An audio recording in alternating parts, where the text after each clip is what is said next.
And speaking on that, let me speak on some other things. I got really tired of watching anything news related on YouTube the other day. So I entered a search for banjos, and I started listening to a lot of really good young banjo players. There is a whole world of young people, and some people with a little age on them, out there playing the banjo. And a lot of them are a lot better players than I am, and they have a lot fewer followers than I do. I'm watching some of these folks and I'm thinking, this is amazing, this is fantastic, this is wonderful. It makes me feel good to watch this. And I look down and they'll have, about 1,000 followers or 1,500 followers, and I think, man, y'all deserve so much better than that, So I'm out there subscribing to every banjo player I can find out there, and I'm just bringing it up because, we all live in this world where we need to turn away from the things that the world is trying to sell us sometimes, and they are trying to sell us something every day, every moment of the night and day. They got some frantic emergency that we have to look at right away. And, if we look at some banjo players and comedians, I listen to some comedians, and sometimes they're a little bit too rough for me because I'm old school where we didn't cuss a lot and all, but there's some comedians out there too that like to cuss a lot, and some that don't. But you can find real, regular, normal people, including young banjo players and old banjo players and all of that. Of course, I'm a little prejudiced. I don't listen much to the Scruggs-style banjo players. I'm sorry, but if you're playing with finger picks, I tend to skip over and go looking for somebody that's playing clawhammer, but that's just me. I ran across a young lady playing double drop thumb the other day, and I was like, wow. Look at you playing that double drop thumb. I don't know anybody that plays that way except me. That's pretty impressive. So, anyway, I just thought I'd put a plug in for YouTubers, real YouTubers who are not news related, and maybe YouTubers who aren't in the YouTube business to get rich. And that's another thing I could talk about. A lot of people are really good at making videos and making money out of making videos, and that's fine, that's good. I think if you can do that, that's great. But a lot of people ain't.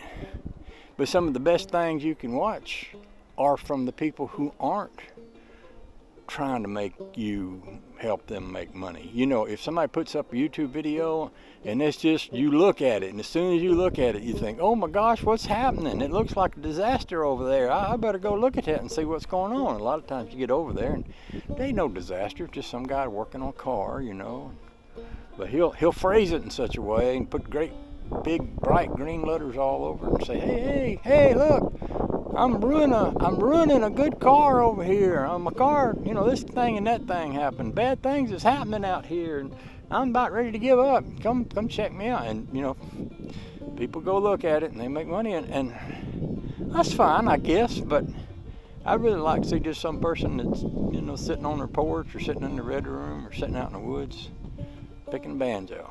They're talking about whatever it is they're doing, like building a funny card, a goofy card, or old Big Daddy. He's up in the frozen Northland up there, and he's putting a Chevy engine in a old 49-ish Ford shoebox Ford, and old Roosty, I think it's Roosty 57 up there, Roosty 47 up in Canada. He's got an old 54 Mercury. He gets out in that thing, old flathead V8, and he tools around in the snow and across the fields, and always just so many good people out there. And then you got, real high class, high dollar people like Musty One, who's just so helpful. If you ever want to know how to fix anything, you go look at Musty One, or you go look at, there's a guy that I've gone to a lot to look at how to fix something.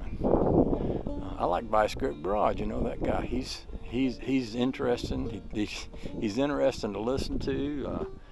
Sometimes I go over and listen to old DD's Garage. He does things that I think, boy, it's cool he's doing that. And if I was as crazy as he is and had the money to spend and the shop space, I'd do something like that. But of course, I'm old. I'm old.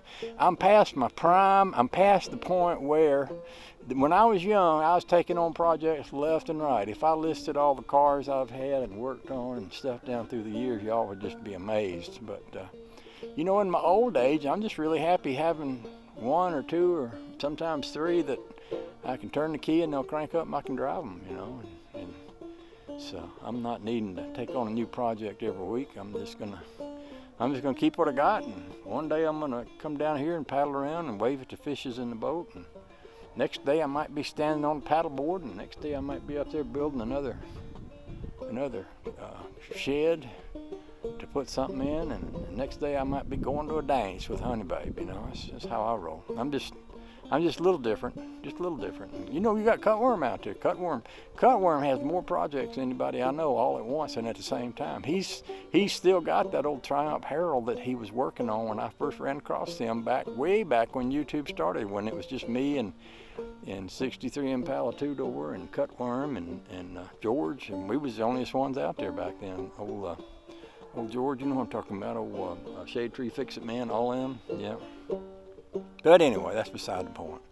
There's a lot of new folks out there too, and they're just getting started, and they're interested, and it's fun to watch them. And if y'all get a chance, y'all go check them out, because they're good people, real good people. What was that? I ain't ready for bugs yet. All right, let me get up from here. I like my boat now. That's about as low dollar of a solution to my problem. I think I gave $200 for that boat and that trailer that little speedboat's sitting on up there. And I've had that boat for 3 or 4 years now. So anyway, thanks for watching, and I'll talk to y'all a little later on.